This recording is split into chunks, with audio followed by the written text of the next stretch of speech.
Vamos a hablar de economía. Hola, Rodri, ¿Cómo están? buen día, bienvenido. Buen día. Vamos a hablar de economía. Estábamos viendo el tema del dólar imparable. Ayer rompió una nueva barrera. Digo, no para de romper barreras todas las Sí, semanas. todos los días estamos... rompe un nuevo récord. Totalmente. Bueno, vamos a hablar con una economista de FADA. Ella es Natalia Ariño, que tiene la amabilidad de atendernos. Mónica Farabello y Rodrigo Peruso te saludan. ¿Cómo estás? Hola, muy buenos días. ¿Cómo están ustedes? Pero muy bien, Natalia. Preocupados y buscando voces autorizadas como la tuya para hablar, primero que nada, sobre este acuerdo con el Fondo Monetario que obviamente se anuncia como una buena noticia, pero lo que nos importa a nosotros es saber cómo nos va a repercutir a nosotros, en la vida diaria. Bueno, todos creo que estuvimos viendo las noticias de los últimos días y el domingo recibimos algunos anuncios. Ayer se estuvo hablando mucho también y durante esta semana se verá también cómo van impactando las distintas medidas en los mercados y también en el día a día nuestro, ¿no? Lo que sucede es que, bueno, para poder llegar al acuerdo con el Fondo Monetario se necesitó hacer algunas correcciones para poder destrabar desembolsos y poder llegar a que el país pueda pagar unos montos que tiene previsto para fines de julio y principio de agosto. Entonces, bueno, ahí viene el marco de todas las medidas que hemos estado escuchando, como por ejemplo, para ponerlo en términos simples, el encarecimiento del dólar ahorro, o lo mismo que el dólar ahorro va a tener el mismo precio que el dólar tarjeta. Por ejemplo, ahí lo que se hace es unificar a un solo tipo de cambio para estos destinos de quienes compran en la divisa. Después se amplió el dólar agro, alcanzando a, por ejemplo, el maíz. Y también, bueno, hubo un desdoblamiento en términos de los impuestos. Se generalizó el impuesto país para las importaciones de bienes y servicios. Uh-huh. Esto de tener diferentes tipos de dólares, recién estábamos repasando lo que el precio al que está cada dólar, 552, 280 y pico el del Banco Nación. Esta disparidad y esta brecha, ¿qué es lo que impacta? ¿Qué es lo que sucede con esto? ¿Y cuál es qué es lo que nos pide el fondo respecto de este tipo de cambio? Bueno, lo que sucede al tener tanta cantidad de dólares es que uno pierde la referencia también de los precios de la economía. Para tal actividad te fijas en tal tipo de cambio, para tal otra actividad. Entonces es muy difícil también y hace engorroso las operaciones económicas, comerciales y transaccionales del país.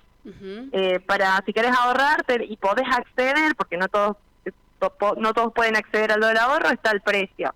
Si no podés ese dólar ahorro, bueno, te tenés que ir a los dólares financieros o el dólar libre.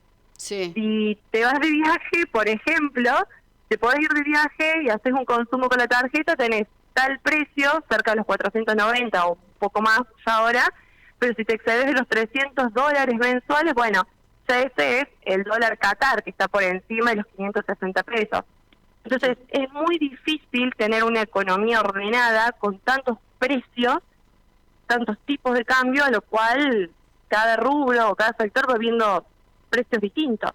Por lo general, en lo que es en la actividad productiva, ya se está mirando siempre los dólares financieros, salvo los productores que, por ejemplo, cuando venden su producción, reciben el dólar mayorito, o sea, el dólar oficial. Claro. Por eso también largan esto de otra edición más, porque no es la primera, sino ya no sé si vamos por la cuarta edición. Del dólar soja. Claro, primero fueron 2 ediciones de dólar soja, después se amplió a dólar agro y ahora es dólar agro y también incluye maíz y no es la soja.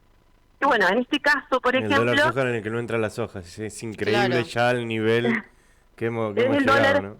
Es el dólar agro que no entra la soja, sino que entran maíz, girasol, sorgo y otros productos que ya eran regionales también. Pero que esto se extiende, por ejemplo, hasta el 31 de agosto, en el cual quienes vendan dentro de este esquema del dólar agro van a poder acceder a un tipo de cambio de 340 pesos. Cuando, si no existiera este esquema, sería al precio oficial del mayorista generalmente. Entonces, sí. los productores... Sí, todas estas subas en estos tipos de cambios, más allá de este dólar especial para que le ingresen algunos dólares por la liquidación del campo al gobierno, Después, lo que uno intuye o lo que ha pasado siempre es que eso se traslada inmediatamente a todos los precios y ya, digo, el FMI pronostica para este año 120 de inflación y recesión de 2,5. Si eso es así, es un pronóstico optimista, ¿no? Que es catastrófico. Entonces, en ese marco es en el que estamos y los dólares otra vez se volvieron a sacudir, que venían bastante planchados en torno a los 490, se mantuvo creo que más de un mes en esa cifra. Ahora otra vez vamos a ver un nuevo sacudón inflacionario. Y lo más probable es que sí, porque con todas estas medidas, como decís vos, por un lado se quiere adelantar el ingreso de dólares que están faltando y que no estaban llegando desde el Fondo Monetario, y por otro lado desalentar la salida de dólares por medio de ese impuesto país que ahora se generalizó para las importaciones. Y lógicamente, tarde o temprano se va a ver reflejado en la inflación, porque estamos hablando de que, por ejemplo, los servicios que se importen van a tener un impuesto adicional del 25%, mientras que los bienes del 7,5%. Entonces, quiere decir que aquellos productos que son importados van a estar más caros en el mercado doméstico, y por lo tanto eso termina impactando en la inflación también. Sí, Natalia, igual los precios, como vos decís, productos importados, pero también vamos a comprar fideos que se producen acá en la provincia de Entre Ríos y también sube. Exactamente, iba a ir a eso justamente. El hecho, a ver, ¿por qué también hay tanta discusión lo del dólar agro, pero para el maíz, esta diferenciación para el maíz? Porque justamente es un insumo sumamente importante para las actividades que producen carnes, producen leche y otros lácteos, huevos, en donde feedlot se va a ver perjudicado por este mes que implementan este precio en el dólar para el maíz. Lo que es la producción de cerdos, producción aviar, de carne aviar también, los tambos, ni hablar que ya hace meses que vienen en rojo. Esto hace que se encarezcan mucho los costos de producción de estas actividades, que tarde o temprano llegan al consumidor final. Claro. Porque tienen, si bien no es lineal, no es que si te aumenta un 100% el precio final te aumenta un 100%, sino que es limitado el aumento en el precio, por ejemplo, de las carnes o de la leche, pero sí tiene su impacto en el precio final. O sea que también va a tener hay un aumento de la inflación por productos que vengan de la mano del maíz.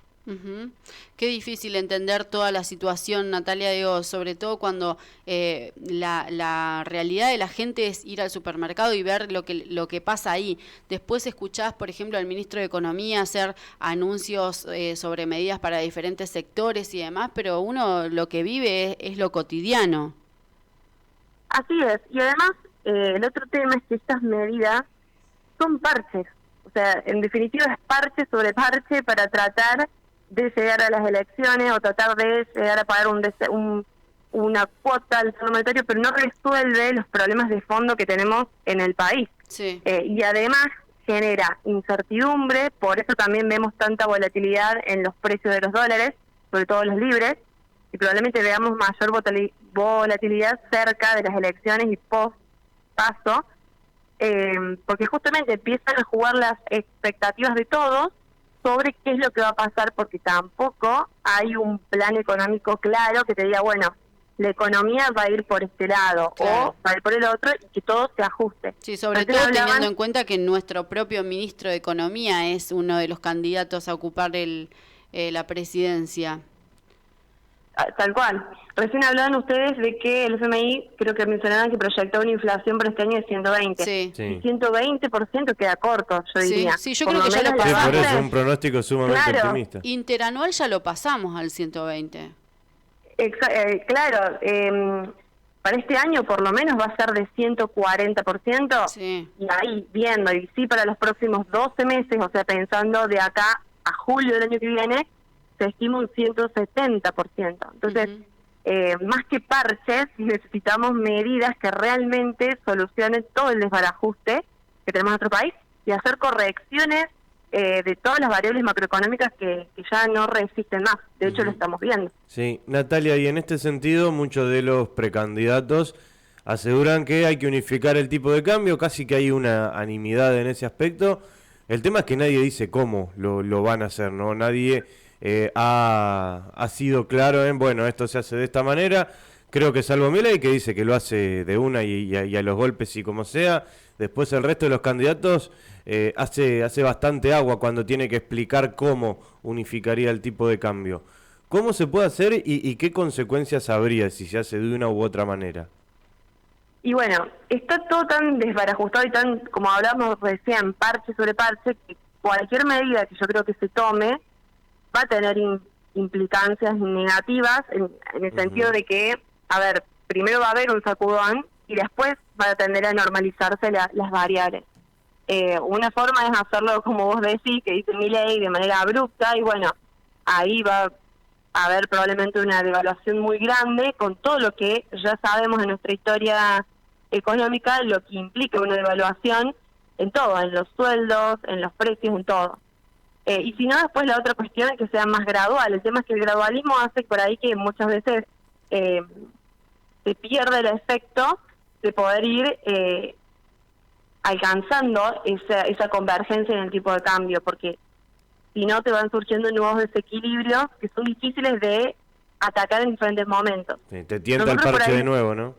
Claro, vuelve a ser un parche. Estamos en una coyuntura muy complicada, en un proceso inflacionario que también complica mucho más las cosas, y en donde la madre de todos los problemas, porque ya uno ya no sabe en definitiva cuál es el problema, pero en definitiva todo inicia con el déficit fiscal que tenemos en nuestro país. Entonces, hasta que no se ataque el déficit fiscal, que fue lo que o sea, el problema por el cual se empezó a emitir dinero, que tarde o temprano eso terminó repercutiendo en los precios, generando inflación, digamos, hay que atacar esos dos puntos en primer lugar, y también tener un plan, como hablamos recién, consistente, un plan económico consistente que le dé credibilidad a todos los argentinos, para también apaciguar un poco las expectativas.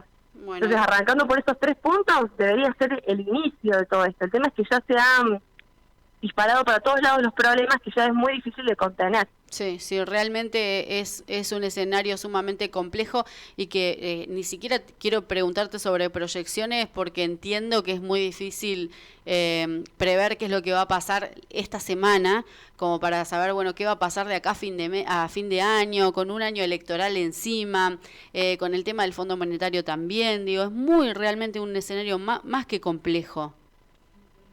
Sí, tal cual. A ver, si tenemos que hablar de proyecciones, está bien. No sabemos ni lo que va a suceder esta semana, porque justamente creo que todos están atentos a eso, a ver cómo se toman estas medidas, cómo reaccionan mercados y todo.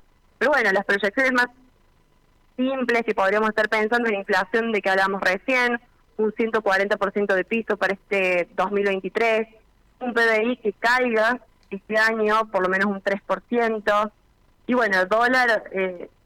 eso también va a depender mucho de las expectativas y también de las elecciones. Y bueno, y las brechas que va a seguir estando, salvo que se haya una unificación, pero no lo creo posible. O sea, vamos a seguir con la brecha por lo menos hasta finales de las elecciones. Con los diferentes dólares. Natalia, muchísimas gracias por tu tiempo. Bueno, muchas gracias a ustedes y un saludo a toda la audiencia. Muchísimas gracias. Ahí pasaba Natalia Ariño, ella es economista de FADA, tratando de alguna manera informar y hacernos entender todo esto que pasa. Digo, realmente un escenario más que complejo, con diferentes dólares, con una inflación que no para de crecer, con esta expectativa del FMI para la Argentina, que te diría que es hasta optimista respecto de lo que estamos viviendo hoy, que es una inflación que ya supera, interanual, supera el 120%, con recesión también, una recesión baja, pero recesión al fin, y con un crecimiento también que no llega al 3%. Este es el escenario que tenemos. Qué numeritos, sí.